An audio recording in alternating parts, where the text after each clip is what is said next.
பூவாளி நேயர்களுக்கு வணக்கம்.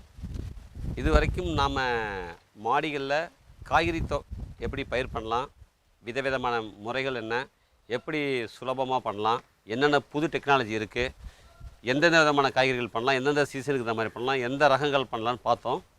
அதனோட தொடர்ச்சியாக இன்றைக்கி வந்து காய்கறிகள் மட்டும் இல்லாமல் பல மரங்களையும் வளர்க்க முடியும் மாடியில். அதை பற்றி பார்க்க போகிறோம். என்னென்ன பல மரங்கள் நமக்கு சாதாரணமாக சாப்பிடக்கூடிய கிடைக்கக்கூடிய பல மரங்கள் எல்லாத்தையுமே நம்ம மாடியில் வளர்க்க முடியும். அதுக்கு ரொம்ப மெனக்கெட தேவையில்லை.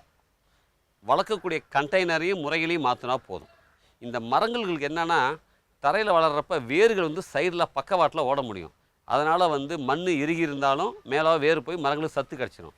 ட்ரம்மில் போடுறப்ப சைடில் பக்கவாட்டில் வேர் ஓட முடியாதுங்கிறதுனால மண்ணுக்கு பதிலாக மீடியா அல்லது மண்ணோட மீடியா கலந்து இலகுவாக லேசாக தக்குன்னு இருக்கிறத போடணும். ஸோ மாடிக்கும் கனம் இருக்காது, வேர்களும் நல்லா ஓடணும், சத்தியும் பிடிச்சி வைக்கணும். ஸோ மண்ணில் கொடுக்குறத விட கொஞ்சம் உரங்களை அதிகமாக குறைஞ்ச இடைவெளியில் அதிகமாக கொடுத்தா மரங்கள் காய்ச்சிடும். இந்த மரங்களில் வந்து நம்ம பண்ண வேண்டியது அதிகம் வேரை அப்பப்போ வெட்டி விடுறதும், எக்கச்சக்கமாக கிளைகள் ஒன் சைடாக இழுத்துட்டு போனால் சரி பண்ணுற வேலையை மட்டும் தான் நம்ம பண்ண போகிறோம்.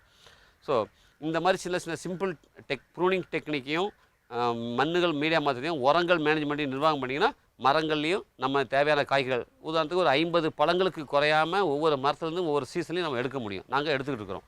அதை நீங்கள் இப்போ பார்க்க போகலாம். நீங்கள் இப்போ பார்த்துக்கிட்டு இருக்கிறது வந்து பெருநெல்லிக்காய் வந்து அரைநெல்லி கிடையாது, இது பெருசாக இருக்கும், மருத்துவ குணம் நிறைஞ்சது. இது வந்து ஒரு 5 கிலோ கிடைக்கும் ஒரு வருஷத்துக்கு இந்த சைஸ் மரத்தில். இப்போ சீசன் முடிஞ்சு போச்சு, எங்கள் மரத்தில் நெல்லிக்காய் ஓஞ்சி போச்சு. சீசனில் வரப்போ பார்த்திங்கன்னா 5 கிலோ 2 முறை வருஷத்துக்கு நீங்கள் அறுக்கலாம். இது கொஞ்சம் குச்சி வச்சு கட்டிங்கன்னா உயரமாக வளரும். குச்சி கட்டலைன்னா சைடில் கிளை பறந்துருக்கும். வேணுங்கிற கிளையை வெட்டிக்கலாம், வேணுங்கிறதைய விடலாம். ஸோ இன்னும் இது ஒரு 2 வருஷம் மரம் நீங்கள் பார்க்குறது. இன்னும் ஒரு 6 வருஷம் இதில் நம்ம இந்த மரத்தை வளர்க்கலாம். அந்த ட்ரம்மில் முக்கால்வாசிக்கு மண் ரொப்பி இருக்குது, அடியில் 4 ஓட்டை போட்டிருக்கு. பாருங்கள், நீங்கள் இப்போ பார்த்துக்கிட்டு சப்போட்டா மரம், இதுவும் 150 லிட்டர் ட்ரம்மில் தான் வளர்த்துக்கிறோம். இது இன்னும் மரம் கொஞ்சம் சின்னது, 1.5 வருஷம் தான் ஆகுது. போன வருஷம் 5 பழம் கொடுத்துச்சு. வருங்க வருஷத்தில் இன்னொரு 25 பழம் கொடுக்கும். ஒரு 50 பழம் 100 பழம் வரைக்கும் இந்த மரங்கள் வளர்ந்துக்கிட்டே போகும். இது இந்த இட நெருக்கடிக்காக ஒரு மாடியில் மூலையில் கூட நம்ம இதை வச்சுக்கலாம். இது ஒரு அதிக பூச்சி நோய் தாக்காத ஹார்டியான பயிர். சப்போட்டா பழம் ஆல்மோஸ்ட் ஒரு 8 மாதம் கிடச்சிக்கிட்டு இருக்கோம் நம்ம. பாருங்கள், கொய்யா மரம் உங்கள் எல்லாருக்கும் தெரிஞ்ச மரம். இது வந்து வேறு டேப் ரூட்டாக இருந்தால் கூட ட்ரம்முக்குள்ளே இருக்கிறனால, திக்கான ட்ரம்மு, கெமிக்கல் ட்ரம்முங்கிறனால 20 வருஷம் லைஃப் உள்ள மரங்கனால இந்த மரத்தால் இந்த ட்ரம்மோட உடைக்க முடியாதுங்கிறனால வேர் சுருண்டுக்கும். அதை பற்றி கவலைப்பட தேவையில்லை. ஸோ இது வந்து ஒரு 1.5 வருஷம் மரம். போன சீசனில் 6 காய் கொடுத்துச்சு. வர வருஷத்தில் 25 காய் எதிர்பார்க்குறோம்.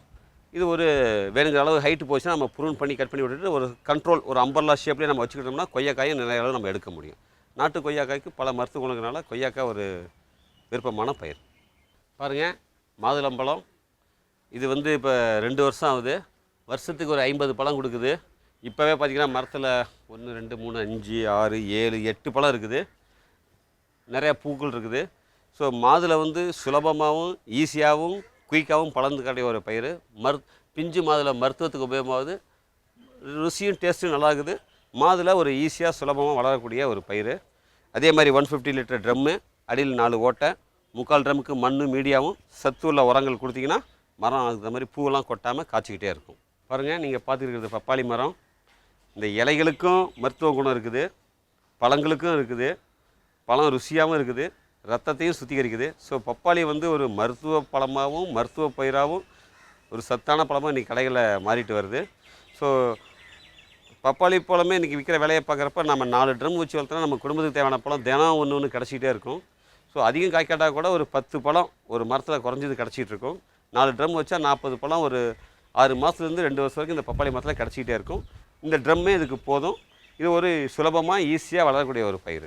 நீங்கள் பார்த்துக்கிட்டு இருக்கிறது சீத்தாப்பழம். இது ஒரு வறட்சியை தாங்கி வளரக்கூடிய ஒரு பழமரம். அதிகம் தண்ணியில்னா கூட பழம் வச்சிடும். ஸோ இந்த மரத்தில் ஒரு 50 பழம் எடுக்கலாம் ஒரு வருஷத்துக்கு. காய்ச்சிக்கிட்டு இருக்குது. இப்போ வந்து ஒரு 60-70 பூ இருக்குது. எப்படி ஒரு 30 பழம் கிடைக்கும். சீசனில் சம்மரில் தான் இந்த பழம் கிடைக்கும்.